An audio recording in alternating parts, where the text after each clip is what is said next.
महात्मा थे सो मर गए। अब उनके चेले इकट्ठे हुए, सो कोई कहे कि जलाओ, अब कोई कहे समाधि दो, कोई कहे कि नदी में बहाओ। अब सवेरे 10 बजे की महात्मा मरे, 4 बजे तक फैसला ही नहीं हुआ। और जब तक कोई फैसला नहीं हुआ तो महात्मा ही उठ के बैठ गए, जा साले अब नहीं मारते जब तुम कुछ फैसला ही नहीं कर पा रहे।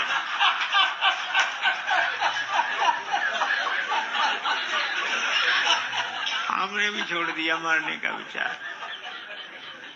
एक आदमी का व्याख्यान था बहुत बड़े हॉल में, शहर की घटना, बड़ा हॉल बुक किया गया। बेचारे ठीक समय पर बोलने के लिए पहुंच गए, पर मजे की बात हॉल में एक श्रोता बैठा, एक। बड़े हतोत्साहित हुए कि अब क्या बोले। तो वो एक श्रोता बोला कि बोलिए बोलिए। क्यों बोले, कोई है ही नहीं, हम तो हैं। अरे अब एक श्रोता के लिए क्या बोले।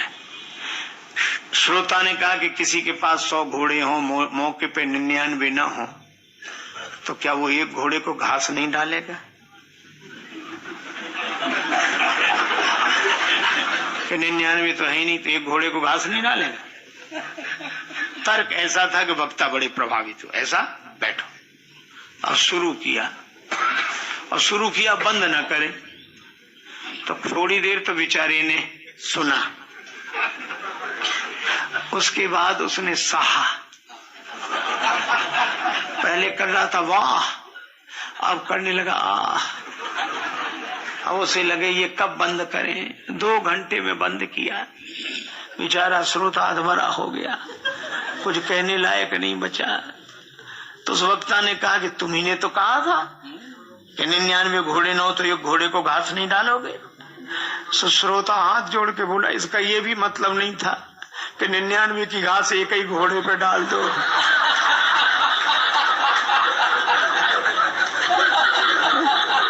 कम से कम ये तो समझो।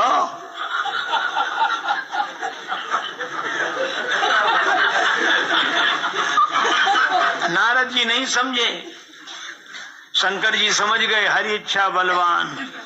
कुछ अदल बदल देने में कोई नहीं उसकी सानी। निर्धन धनी, धनी हो निर्धन, ज्ञानी मूढ़, मूर्ख ज्ञानी। सब कुछ अदल बदल देने में कोई नहीं उसकी सानी। और समझदार भी समझ सके ना, ऐसा अजब तरीका है। और जिसको हम परमात्मा कहते, ये सब खेल उसी का है।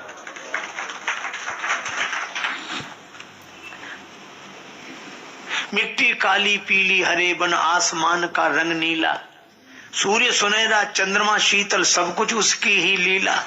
और सबके भीतर स्वयं छिप गया, सृजनहार सृष्टि का है। जिसको हम परमात्मा कहते, ये सब खेल उसी का है।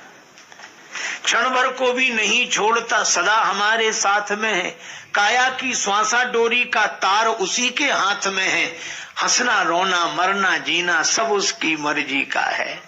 जिसको हम परमात्मा कहते, ये सब खेल उसी का। राजेश्वर आनंद अगर सुख चाहो तो मानो शिक्षा, तज अभिमान मिला दो उसकी इच्छा में अपनी इच्छा। यही मुक्ति का भाव है प्यारे, यही भक्ति का भाव है प्यारे, और सूत्र यही मुक्ति का है। इस संसार की गतिविधियों पर नहीं अधिकार किसी का है। जिसको हम परमात्मा कहते, ये सब खेल उसी का है। भगवान शंकर कहते हैं, ज्ञानी मूढ़ न कोई, यही जब रघुपति करें जस सो तस तेहि छन होए। इसलिए न कोई ज्ञानी न कोई मूर्ख। पर अगर तुम्हें नई बात समझ में आ रही तो यह प्रसंग में सुनाऊंगा। तुम एक महात्मा के पास एक सज्जन गए, बोले बाबा। बोलो। बोले आप रोज कहते हो खुदा की खुदाई, हमें दिखाओ। बाबा बोले खुदा की खुदाई देखी नहीं जाती, समझी जाती। बोले नहीं हमें तो देखना है। बाबा बोले कल लाना। दूसरे दिन गया, बाबा ले गए उसे जंगल में। एक पहाड़ पर खड़े हो गए, नीचे नदी बह रही थी। अच्छे से बोले देख ले, ये है खुदा की खुदाई। ये नदी की जो खुदाई है, खुदा की खुदाई है। नदी की खुदाई खुदा की खुदाई है। बोला ये कैसे खुदा की खुदाई? तो महात्मा बोले क्या तेरे बाप ने खुदाई है? ये वन तो भगवान ने बनाया है, इसीलिए महात्मा लोग वन में जाते थे भजन करने। सब चीज भगवान की बनी हुई, और भगवान की बनी हुई चीजों के बीच में रहकर किसी को भगवान की याद आ जाए तो कोई आश्चर्य नहीं। एक महात्मा से किसी ने कहा कि महाराज आप अपनी जीवनी बताओ। जीवनी लिखा तो महात्मा बोले अभी से क्या लिखते हो जीवनी? याद किए रहो, फिर बोले जब डोली उठ जाए तब लिखना, जब चले जाएं तब लिखना, अभी तो नाव समुद्र में का जाने का हो। एक महात्मा जाते थे वृद्धा के यहाँ भिक्षा के लिए, जाकर बैठे तब तक किसी की अंतिम यात्रा निकली। वो बुढ़िया बोली महाराज जरा बैठना, मैं देख आऊं ये मरने वाला स्वर्ग या कि नरक। महात्मा को बड़ा आश्चर्य हुआ कि ये तो हम नहीं जानते, ये कैसे जान जाएगा?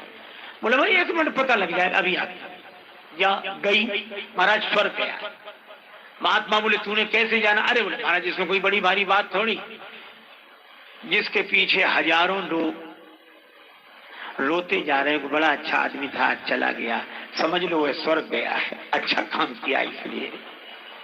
और जिसके पीछे कई लोग जबरदस्ती भला मारा, सबको परेशान, अच्छा रहा बढ़िया, तो यहाँ परेशान कर दो नरक ही गया, ऐसा कहाँ स्वर्ग जाए?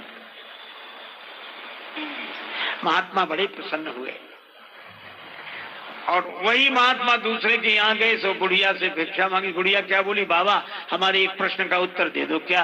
बोले तुम्हारी दाढ़ी मूछ अच्छी है कि हमारे कुत्ता की पूंछ? बाबा थे माधव दास जी महाराज वृंदावन।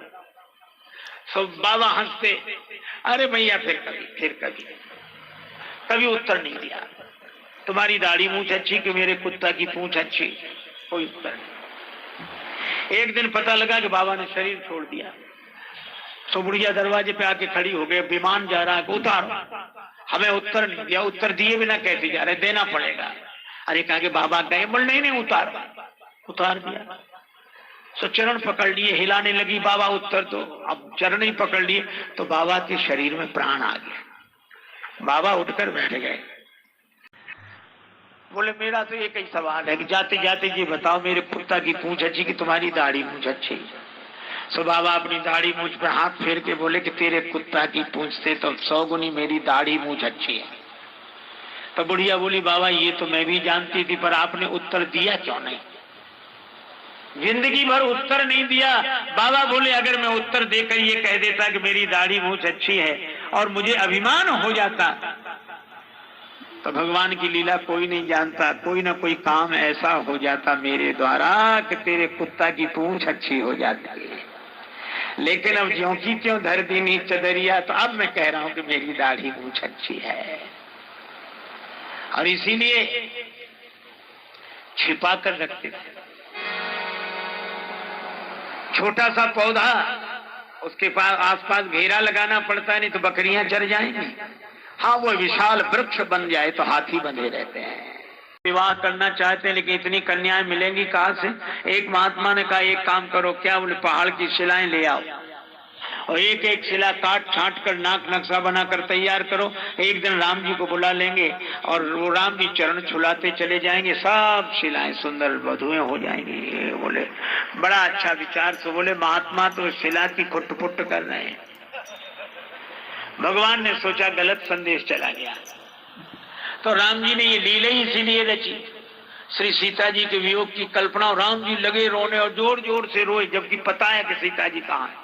और जब राम जी को रोते सुना तो महात्मा बोले कौन रो रहा है? बोले राम जी रो रहे हैं। क्यों रो रहे हैं? बोले उनकी परिणीता सीता जी का हरण हो गया। महात्मा बोले तो क्या विवाह के बाद रोना भी पड़ सकता है? तो कहा कि जब भगवान रो रहे हैं तो तुम किस खेत की मूली हो? तो महात्मा ने बोले हटाओ हटाओ शिलाएं फेंक दी। बोले ऐसे ही ठीक। और आगे जाके राम जी बहुत हंसे, उनको लगा कि हमारे रोने की लीला से इन महात्माओं का सदा सदा का रोना समाप्त हो गया। ये करुणा निधान भगवान की लीला। और ये मेरी अपनी कल्पना नहीं, तुलसीदास जी ने लिखा है, बिंद के वासी उदासी तपोव्रत धारी महाबिनु नारी दुखारे, गौतम तीय तरी तुलसी सुकथा सुनिवे मुनि वृंद सुखारे, हुई शिला सब चंद्रमुखी पर से पद मंजुल कंज तिहारे, और कीनी भली रघुनायक जो करुणा करी कानन को पग धारे। को पग धारे। तो भगवान की लीला है। आगे जटायु जी मिले, जटायु जी के माथे पर भगवान ने हाथ रखा, निरख राम छवि धाम मुख विगत भई सो पीर, और सीता जी का संदेश उन्होंने सुनाया। भगवान बोले कुछ दिन जीवित रहो, जटायु जी बोले कि नहीं। अच्छा नहीं रह सकते जीवित, मुझे नेत्रों में रखकर प्राण ही देना चाहते हो तो वरदान मांगो, मांगो वरदान प्रिय तात विचुरती बार देगो सुबहारी, ये राम रुचि तुम्हारी में देंगे। कहा आप रहा पास क्या तुम्हारे नाथ, देखो महाराज को विराग भेषधारी में, जानते नहीं हो कौशलेश रमेश हूं मैं, अखिल भुवनेश बैकुंठ को बिहारी में। जटायु जी बोले क्या दोगे? अरे बोले ये तो मेरी लीला है, पर मैं बैकुंठाधिपति हूँ। जटायु जी बोले सो तो सब ठीक, लेकिन गोद ले लिया या गद्द को विनीत याते, प्रभु की संपत्ति को भयो हूँ अधिकारी मैं। जटायु जी ने देह त्याग किया अविरण भक्ति का वरदान मांगकर, और उनकी अंतिम क्रिया भगवान करते हैं। उसके बाद भगवान को कबंध आदि राक्षस तो मिले, पर एक ऐसा राक्षस मिला जिसकी सिर ही नहीं है। दुर्वासा ने मुझे श्राप दिया। भगवान ने कहा गंधर्व सुनो, मुझे ब्राह्मणों का विरोधी सहन नहीं होता। और वहां भगवान ने ऐसी बातें कही, पूजी विप्रशील गुणहीना शूद्र न गुणगण ज्ञान प्रवीणा। बहुत लोगों को आपत्ति होती है, पर आपत्ति की कोई बात नहीं। रामचरितमानस की कथा का मर्म समझना चाहिए। भगवान ये किसे कह रहे हैं? उस कबंध को जिसके सिर ही नहीं है। और सिर क्या है? कि ब्राह्मण मुखमासीत बाहु राजन्य कृता, कहते श्लोक है। एक सज्जन हमसे बोले आपके हिंदू धर्म में, आपकी संस्कृति में शूद्रों को छूना पाप बताया, वे अछूत हैं, शूद्र अछूत हैं। हमने कहा ना, व्याख्या गलत हुई है। हमारी संस्कृति में शूद्र अछूत नहीं है। बोले इसका प्रमाण? हमने कहा जिस संस्कृति में चरण ही छुए जाते हो वहां शूद्र अछूत कैसे होंगे? शूद्र चरण है या चरण ही छुए जाते हो, और सिर रखा जाता है चरणों में। शूद्रो पदो भी जायते। समाज में तो ये चार वर्ण हैं, लेकिन भगवान ने शरीर में ये चारों वर्ण किए हैं। ये सिर ब्राह्मण का रूप है, सारा ज्ञान इसी को है। हाथ क्षत्रिय है, सिर पे लाठी मारे तो हाथ, पीठ पर लाठी मारे तो हाथ, चरणों पर तो हाथ, ये क्षत्रिय।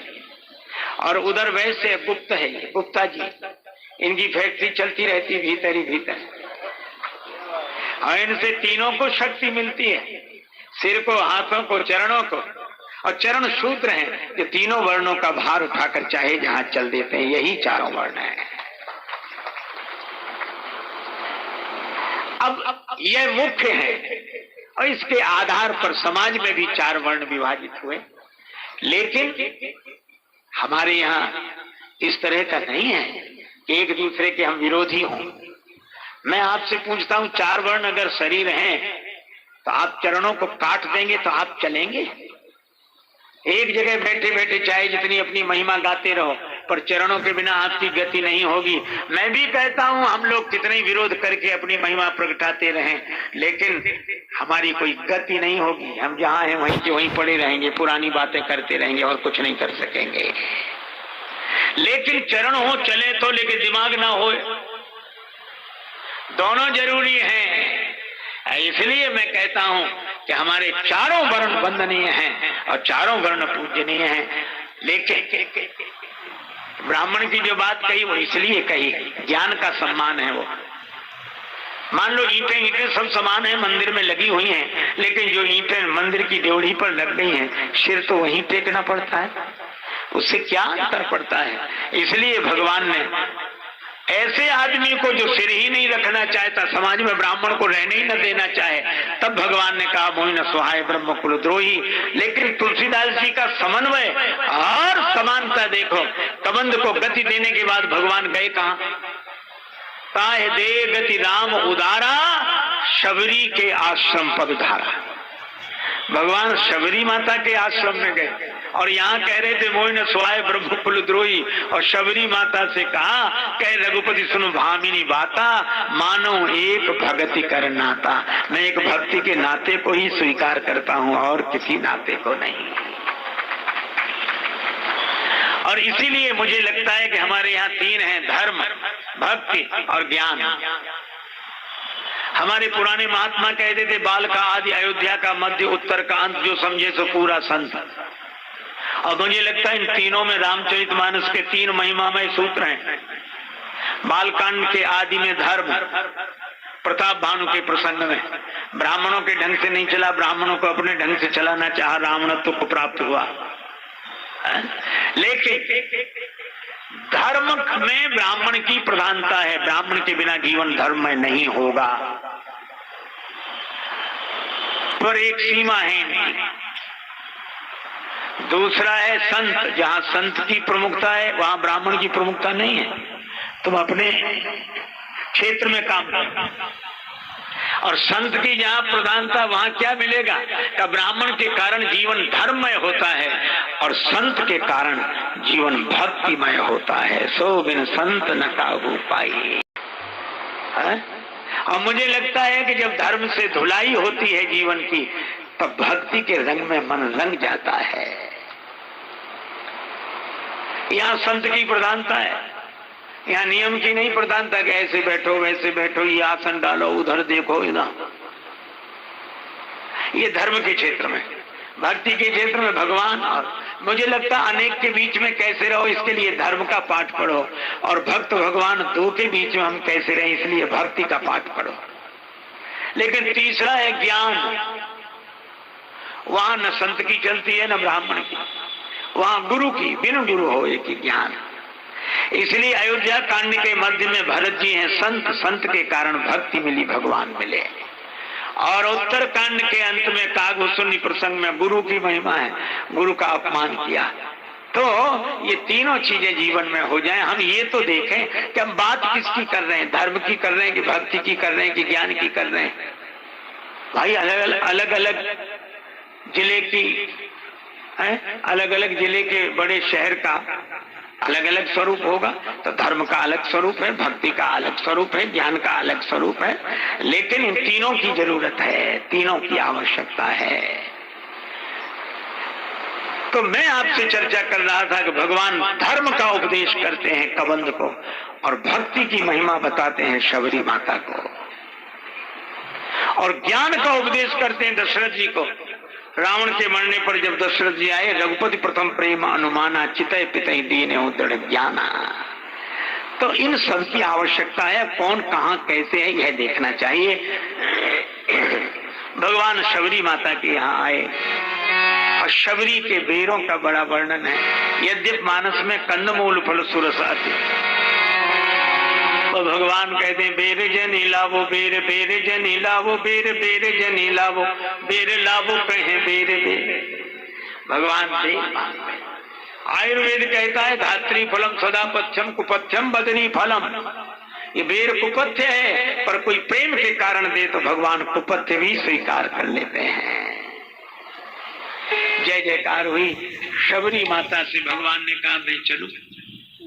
देखो मैं मुंबई में था, एक मैया ने मुझसे पूछा, वहां श्री हनुमान चालीसा की कथा हो रही, तो एक माता हमसे बोली बहुत हाथ जोड़कर, महाराज, कहा मैया बोलो, हम लोग महिलाएं हनुमान चालीसा पढ़ सकती हैं? बड़े नियम बनाए गए, महिलाएं नहीं पढ़ सकती और ऐसा पूजा नहीं कर सकती। तो हमने कहा कि भैया हमसे क्या पूछती हो, हनुमान चालीसा से ही पूछ लो। बोले हनुमान चालीसा ने कहा है? हाँ कहा है। बोले क्या कहा है? हमने कहा हनुमान चालीसा में लिखा है जो यह पढ़े हनुमान चालीसा। तो जो का मतलब क्या है? पुरुष, ब्राह्मण। अरे महात्मा नहीं, जो यह पढ़े, जो पढ़े। वहां कहां नियम है? बोले हाँ ये तो ठीक है। हमने कहा कोई तुम्हें मना किया करे तो हनुमान चालीसा ही बता दिया करो कि ये लिखा है। तुलसीदास जी महाराज ने हनुमान चालीसा लिखा, उन्हें कोई आपत्ति नहीं है कि कौन पढ़े।